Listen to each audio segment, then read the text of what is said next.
E aí, meus caros, tudo bom? Tô indo trabalhar aqui, cara. E vocês estão vendo que eu tô indo de carro, né? Hoje o motovlog é de carro.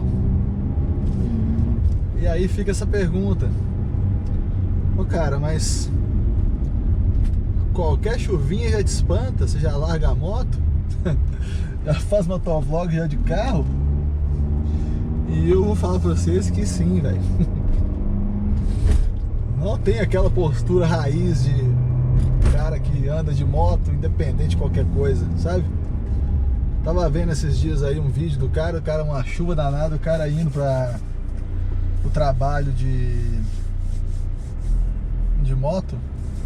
Eu admirei, viu? Legal pra caramba. Mas não é pra mim não, sabe?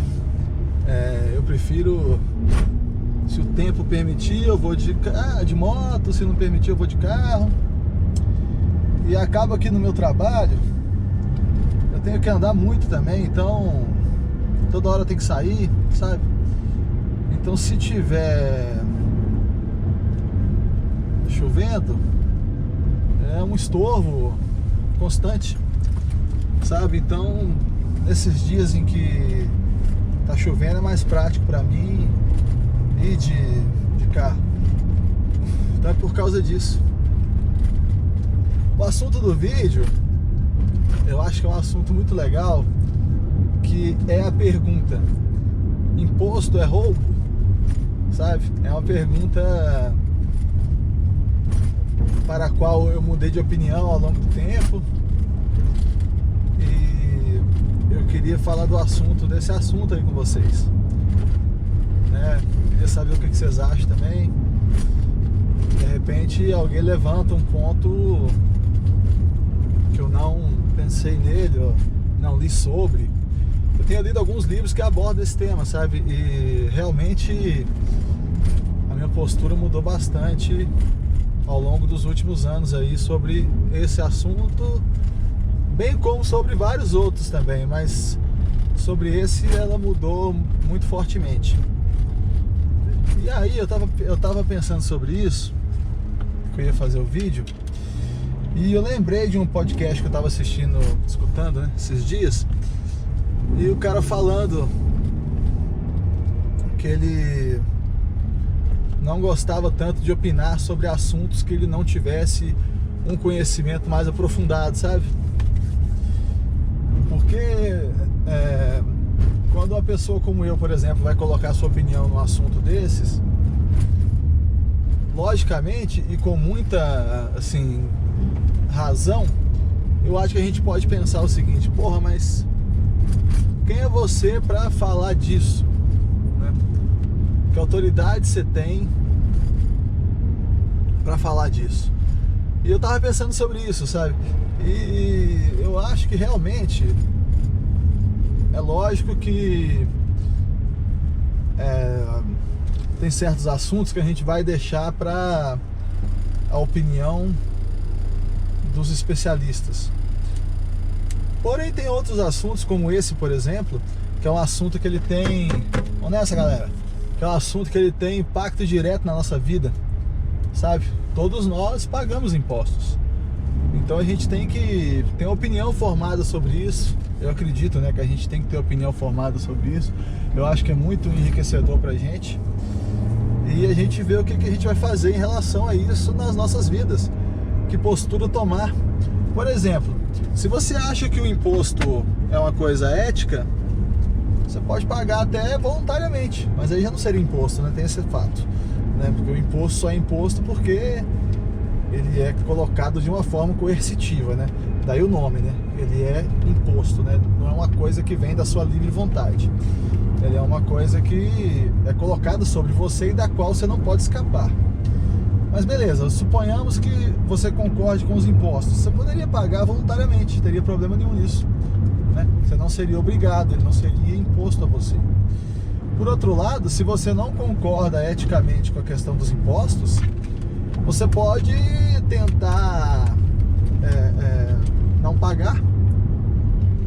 E através de fazer isso, você pode, com a sua consciência, pensar que você está com um comportamento totalmente ético, sem nenhum problema sobre esse assunto, né? Então, eu acho que a gente tem que pensar nesses assuntos, que eles têm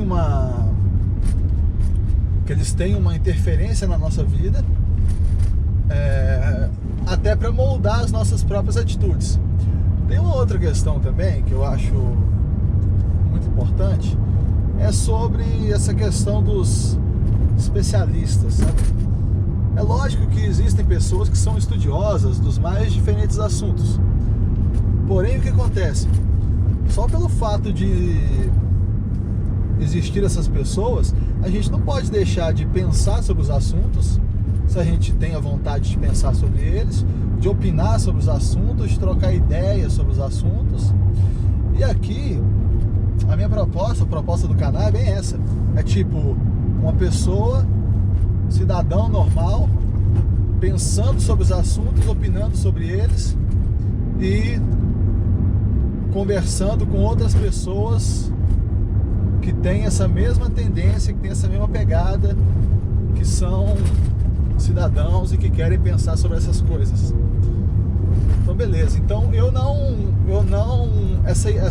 essa ideia do o que eles chamam de ad hominem, né?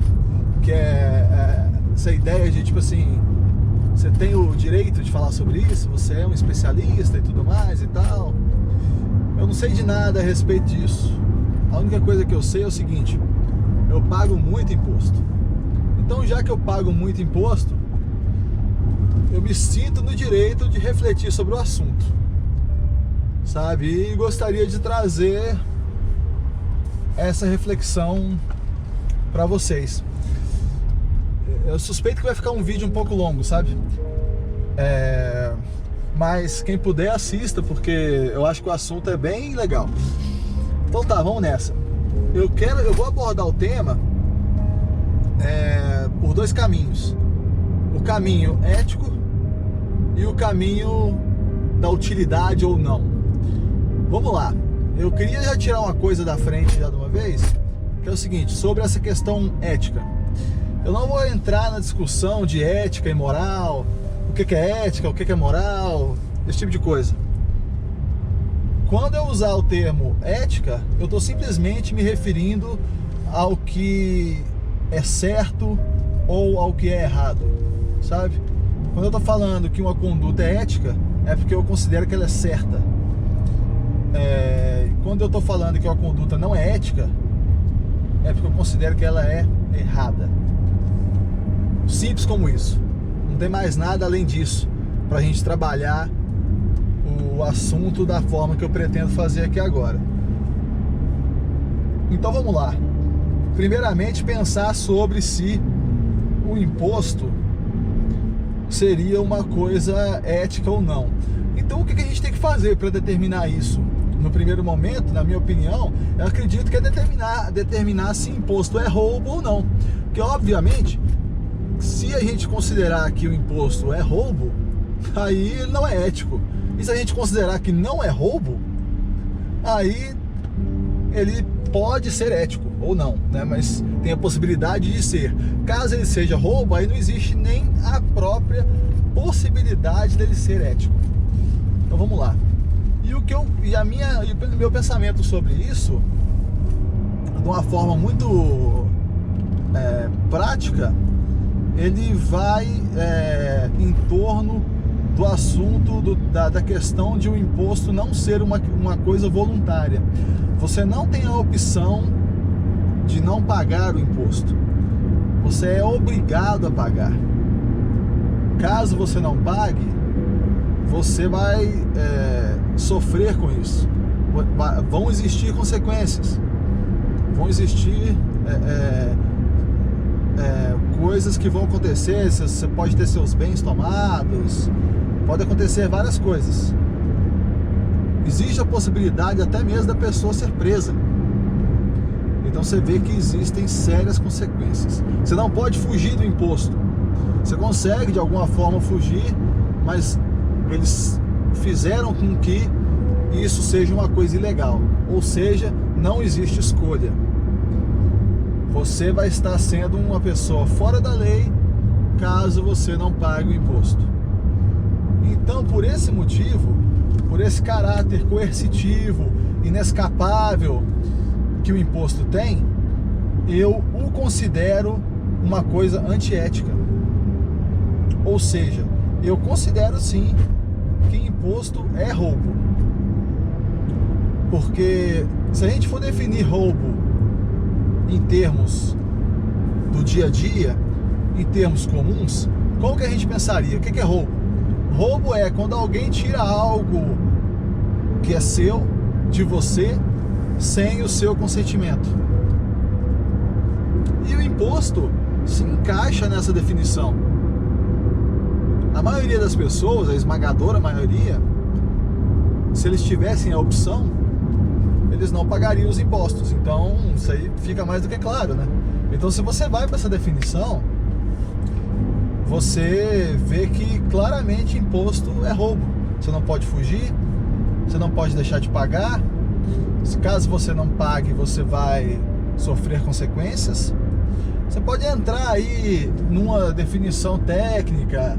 Ah, imposto é roubo, imposto é extorsão, sabe? Existem essas coisas. Porém, eu acredito que isso aí são tecnicalidades. Isso aí são só o preciosismo das palavras. E não é isso que eu tô falando. Eu tô falando de o que é certo ou errado pro nosso dia a dia. O que a gente concorda ou não concorda com as coisas. Então vamos lá. Falando nessa linha de pensamento.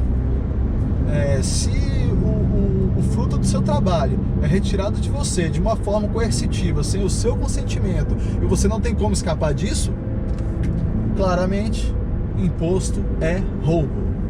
Beleza? Então vamos nessa. Eu acredito que está bem definido e bem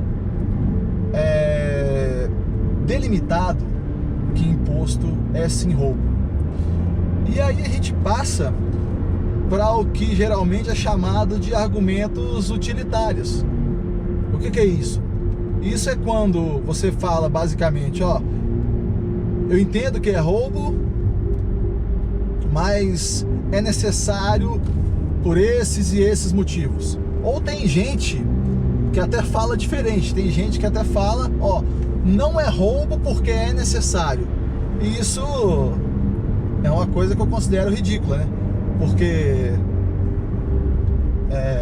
se um ladrão qualquer necessita de dinheiro, aí ele rouba sua carteira, por exemplo, ou seu carro, ou o que seja, porque ele necessita, porque digamos que ele tem uma necessidade real mesmo, porque ele tem a necessidade real, aquilo deixa de ser roubo? Aquilo passa a ser ético? Eu acredito que não. Eu acredito que até uma suposição ridícula você pensar dessa forma, sabe? Então eu acredito que não, a gente não deve ir por esse caminho. Beleza, mas voltando à chave do que a gente está pensando, então esses são os argumentos utilitários. É quando você fala, ó, o imposto é roubo, mas ele é necessário, então a gente precisa do imposto. Mas para contrapor isso aí, eu colocaria uma outra questão que eu acho bastante importante da gente pensar sobre ela, que é a da eficiência da aplicação dos impostos. Porque se a gente fosse pensar que ele seria uma coisa necessária, não tem como a gente não pensar nisso. Apesar de que, se você for pelo argumento ético, você pode já descartar a possibilidade do imposto só eticamente, o que eu até concordo. Mas como a maioria das pessoas que se contrapõem ao imposto, eles fazem isso da forma utilitária, eu quero combater essa ideia da forma utilitária também. Então vamos lá. Eu estou tentando fazer isso no primeiro momento através da colocação da ineficiência do Estado e da impossibilidade do Estado ser eficiente. O que eu acredito que seja algo bem óbvio. Vamos lá, veja bem. O Estado, ele nos oferece diversos serviços, que são saúde, educação, segurança, previdência, estrutura, né? Esses são os serviços que o Estado nos oferece. Nesse sentido, o Estado é como se fosse uma empresa. A gente paga e a gente tem algo em troca.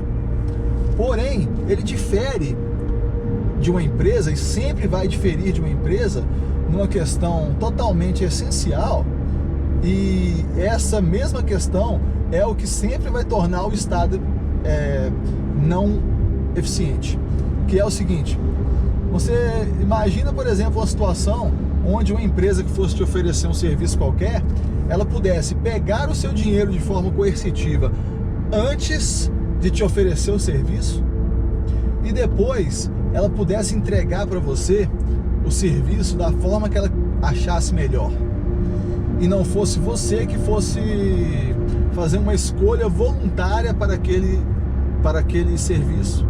Você imagina quando você fosse comprar um bem qualquer, como um carro ou qualquer coisa assim, a empresa pudesse pegar o seu dinheiro antes, gastar o seu dinheiro da forma como ela achasse melhor e depois te entregar um carro qualquer de acordo com a vontade dela.